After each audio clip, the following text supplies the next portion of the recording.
Assalamu alaikum, my dear students. This is class 11th and our today's topic is law of conservation of angular momentum. You have gone through angular momentum in the previous lecture. We know that angular momentum, आप इसको point wise लिख लीजिए, angular momentum L, it is equal to R cross P. ये equation आपने इससे पहले देखी है. Angular momentum is equal to R cross P.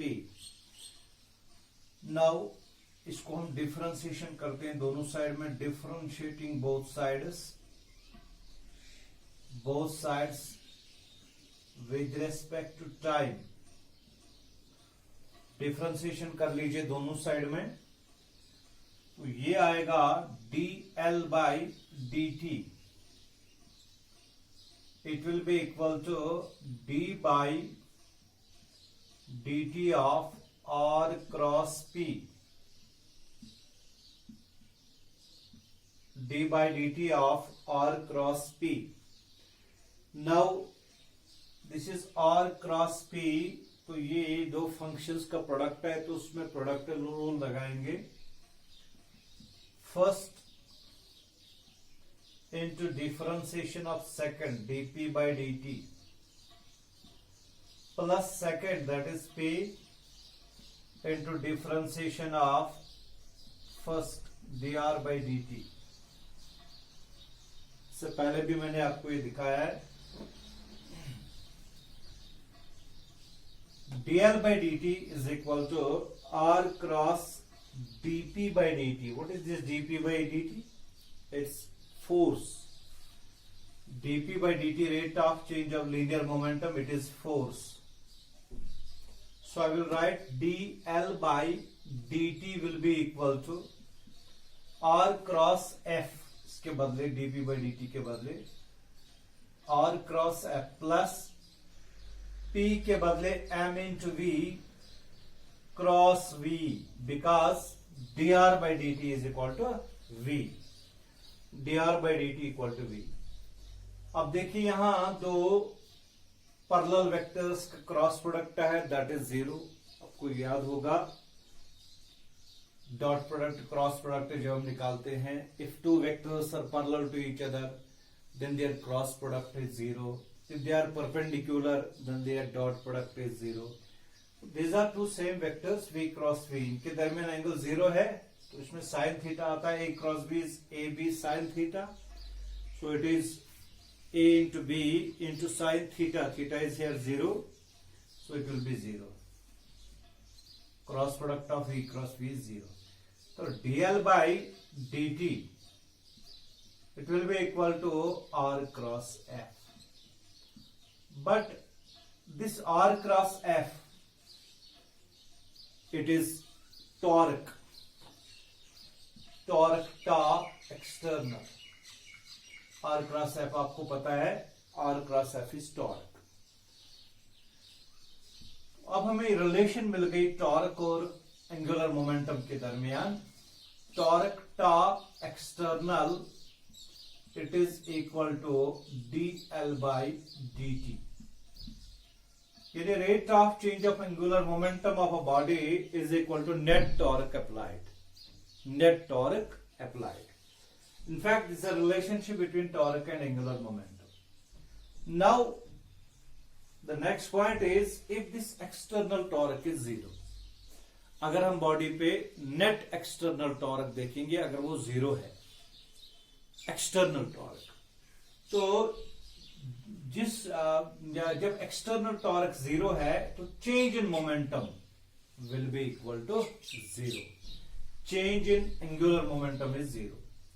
तो आप नीचे लिखो, इफ,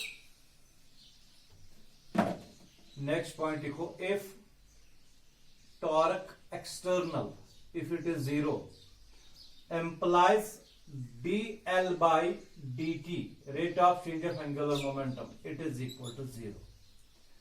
जब rate of change of angular momentum 0 है, then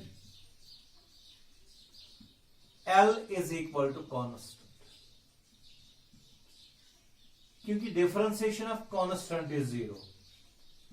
When we say net external torque acting on the body, acting on the rigid body, if it is 0 about a given axis, then the angular momentum will not change in that direction, and we say angular momentum of the body or system is constant. L is constant. This is law of conservation of angular momentum. तो law of conservation of angular momentum आप note कर लीजिए. If the net external torque acting on a body or system is 0, then angular momentum remains constant.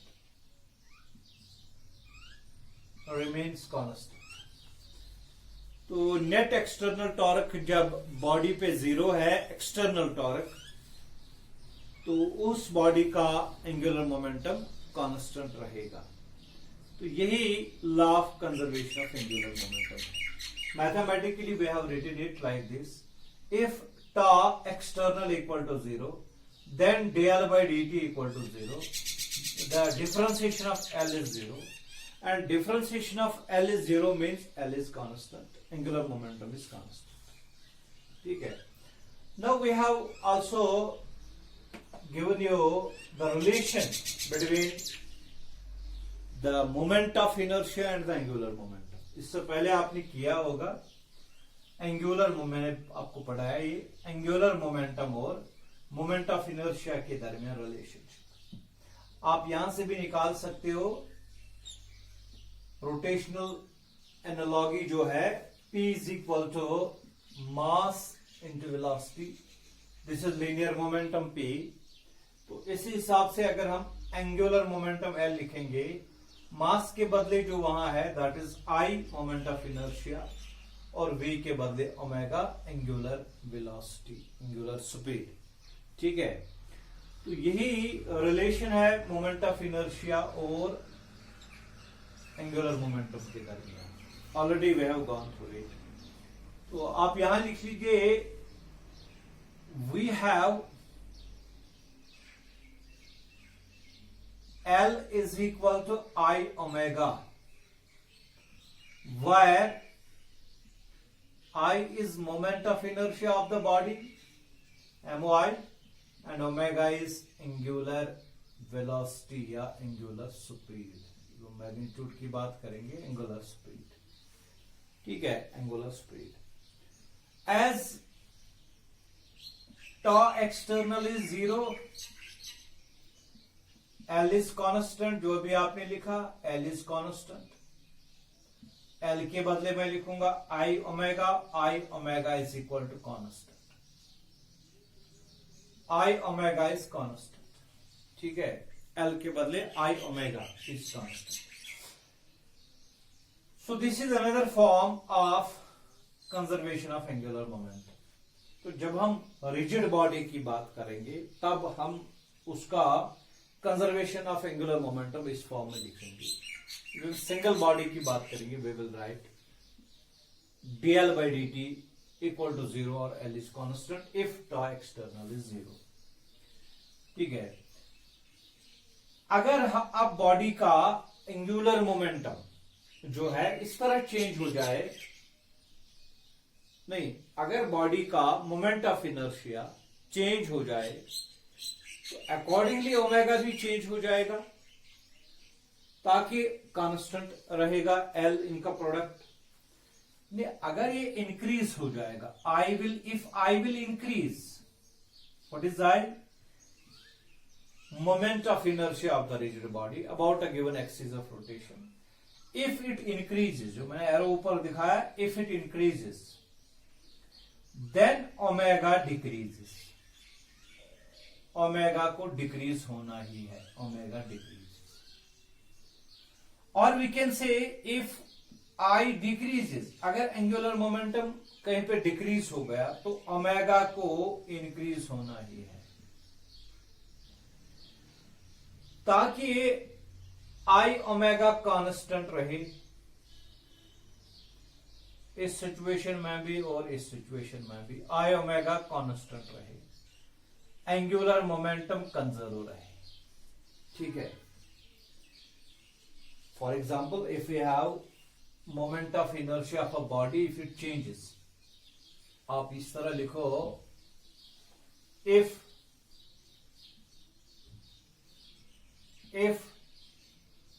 I1,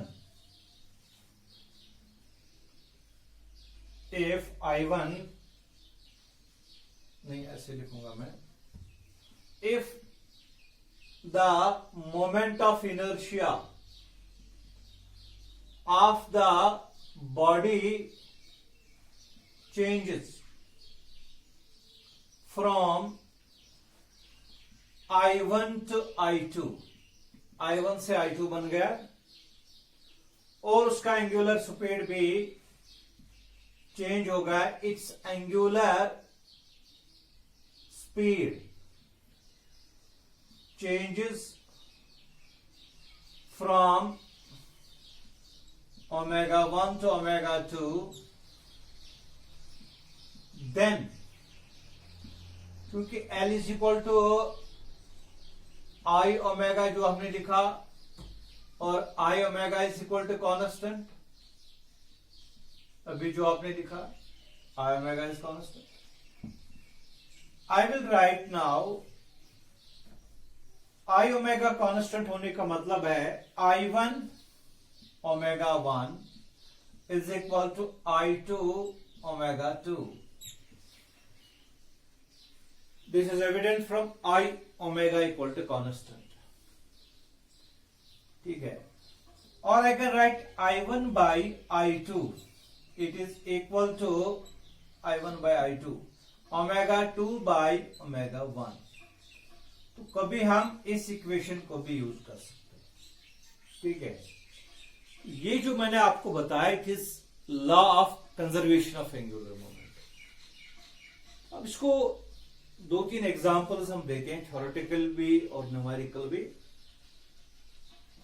ताकि आपको clear हो जाए. आप ये एग्जांपल्स नोट करके रखिए. सिंपल एग्जांपल्स हैं कि आप कहां पे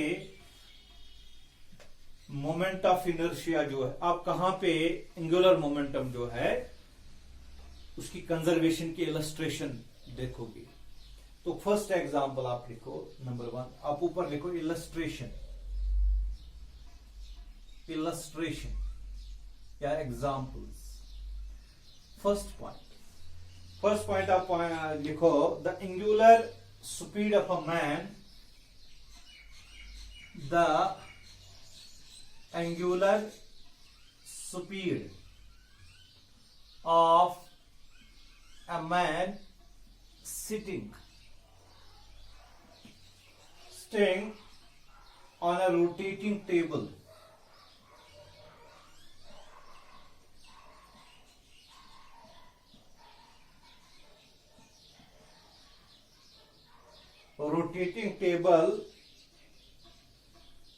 with his arms stretched outwards, with his arms stretched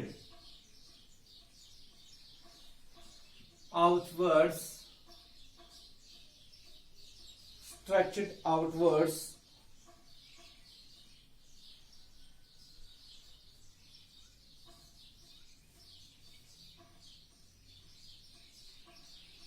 increases if he draws his arms towards his chest, draws his arms towards his chest.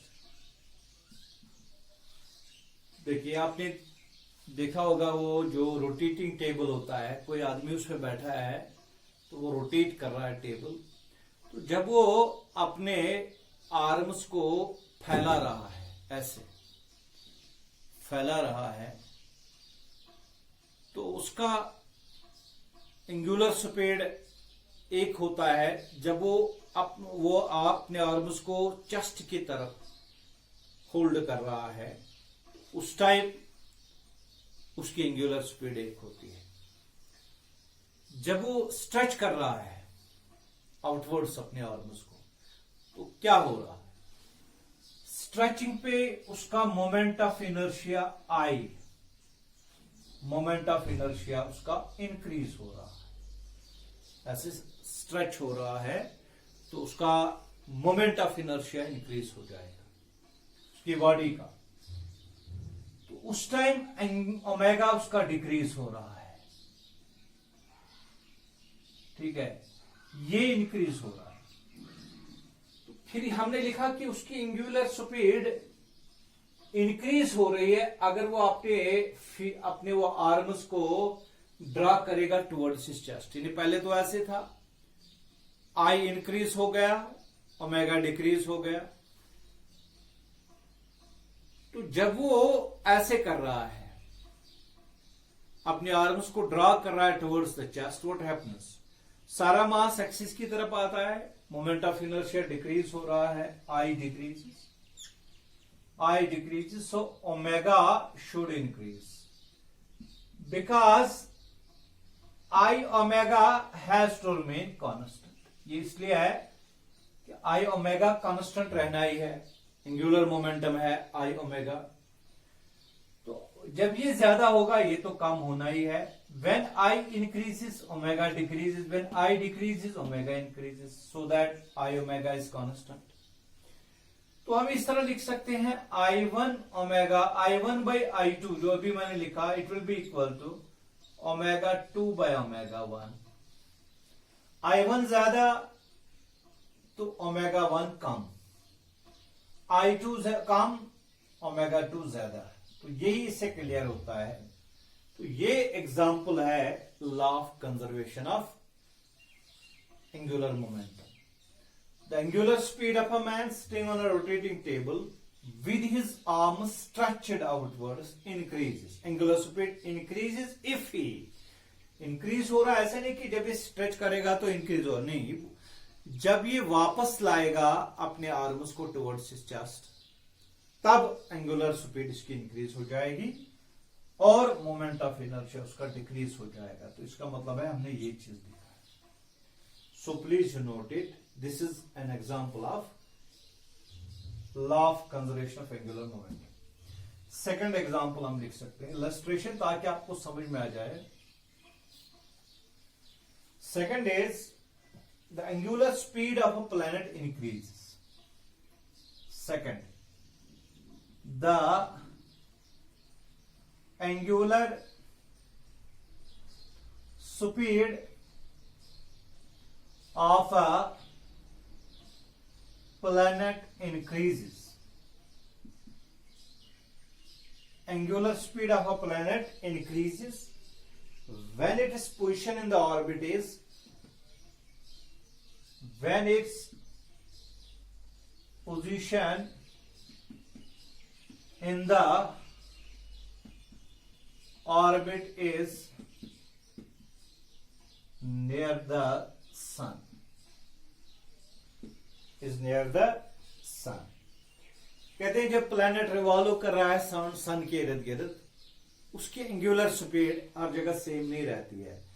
जब वो सन के नजदीक आता है उस टाइम वो तेज चल रहा है, उसकी एंगुलर स्पीड ज्यादा बढ़ जाती है, और जब वो दूर जाएगा इलिप्टिकल ऑर्बिट में, आपको याद होगा केपलर्स लॉज में, तो उस टाइम वो धीरे धीरे चलेगा, नहीं उस टाइम उसकी एंगुलर स्पीड या एंगुलर वेलोसिटी कम रहेगी।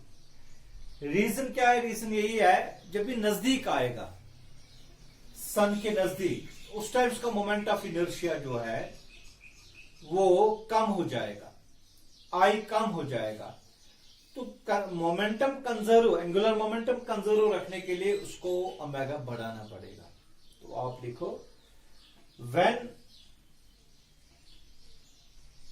when the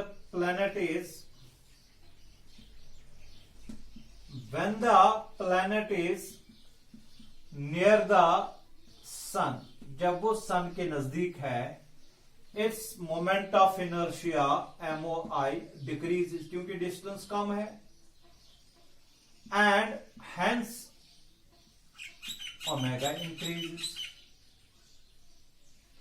ये इसकी वजह है। इसका रिवर्स टू है, जब ये दूर होगा तब उसका मोमेंट ऑफ इनर्शिया बढ़ेगा, तो ओमेगा को कम होना ही है।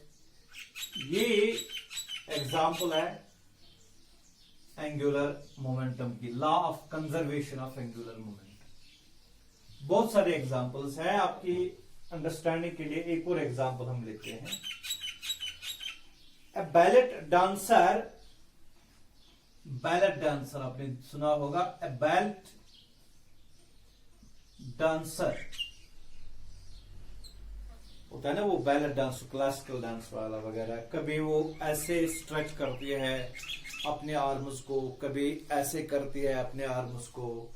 तो मतलब यही होगा, कभी वो इंक्रीज कर रहा है एंगुलर मोमेंटम को और ओमेगा उस वक्त डिक्रीज होता है।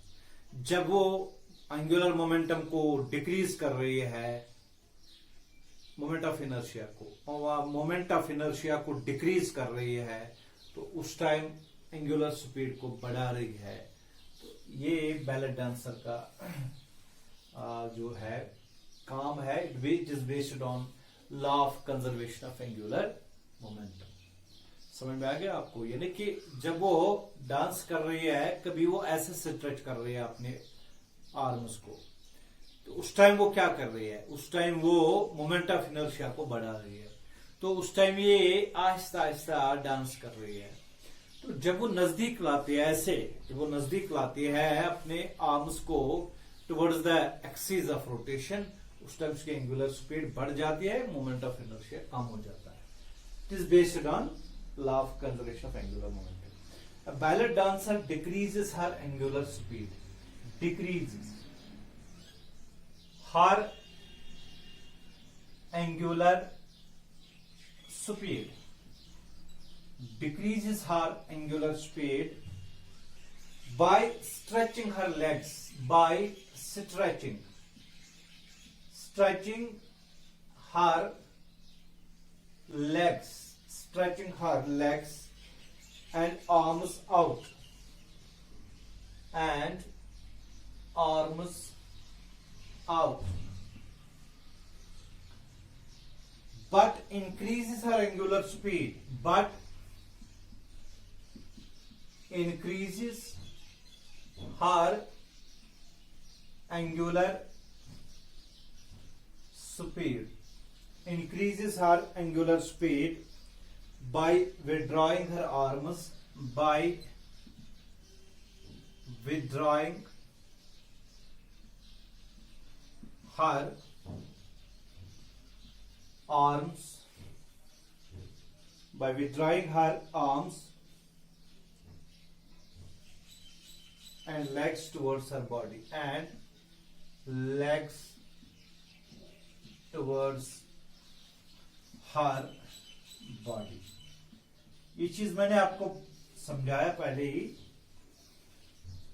लेकिन यहां लिखना पड़ता है, कभी आपको एग्जामिनेशन में नोट की रिक्वायरमेंट होती है। तो सिंपल मैंने बताया कि बैलेट डांसर जो है उसका एंगुलर स्पीड कम हो जाएगा जब वो अपने आर्म्स और लेग्स को स्ट्रेच करेगा, और उसकी एंगुलर स्पीड बढ़ जाएगी जब वो विड्रा करेगा, यानी जब वो टुवर्ड्स द एक्सिस लाएगा। पहले केस में डिक्रीज हो रहा है, दूसरे केस में इंक्रीज हो रहा है। तो रीजन वही है, law of conservation of angular momentum, I omega it is equal to constant. जब आई बढ़ेगा तो ओमेगा डिक्रीज हो जाएगा, जब आई मोमेंट ऑफ इनर्शिया कम हो जाएगा, ओमेगा तो इंक्रीज हो जाएगा। ठीक है, ये इसमें रीजन है। तो बहुत सारे आप इलस्ट्रेटिव एग्जांपल्स ले सकते हो, तो आपको समझ आया होगा। अब हम इसके एक न्यूमेरिकल एग्जांपल ले सकते हैं। One example is,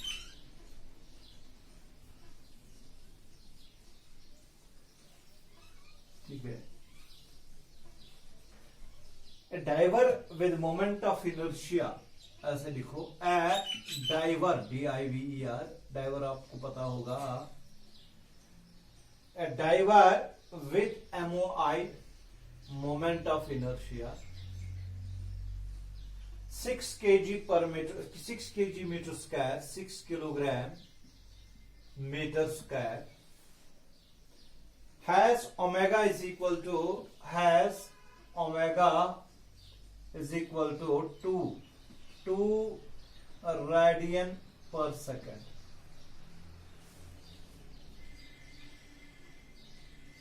He folds his body and reduces. He folds his body and reduces moment of inertia to MOI to 5 kg meter square. Find the new angular speed. Simple question है, moment of inertia very हो रहा है 6 से 5, इसका मतलब है moment of inertia decrease हो रहा है। तो एंगुलर स्पीड पहले केस में 2 है, तो ये तो बड़ा होना चाहिए 2 से ज्यादा। We will use law of conservation of angular momentum. L initial is equal to L final, ये आपको याद है। I1 omega 1 initial angular momentum, it is I2 omega 2, ठीक है। I1 omega 1, what is I1? That is 6, omega 1 is 2, it is equal to I2 कितना है? I2 is 5 into omega 2 पता ही नहीं, तो omega 2 will be equal to 12 divided by 5, so that is 2.4 radian per second। Question note कर लीजिए।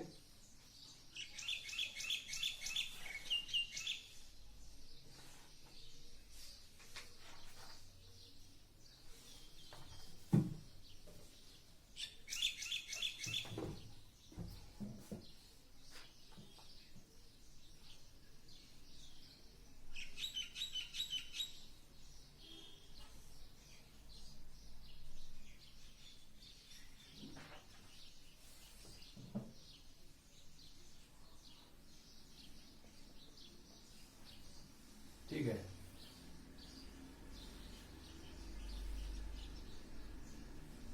तो इस तरह हमने law of conservation of angular momentum की बहुत सारी एग्जांपल्स ली। आप you can take an number of such examples. Hope you have understood. Thank you very much.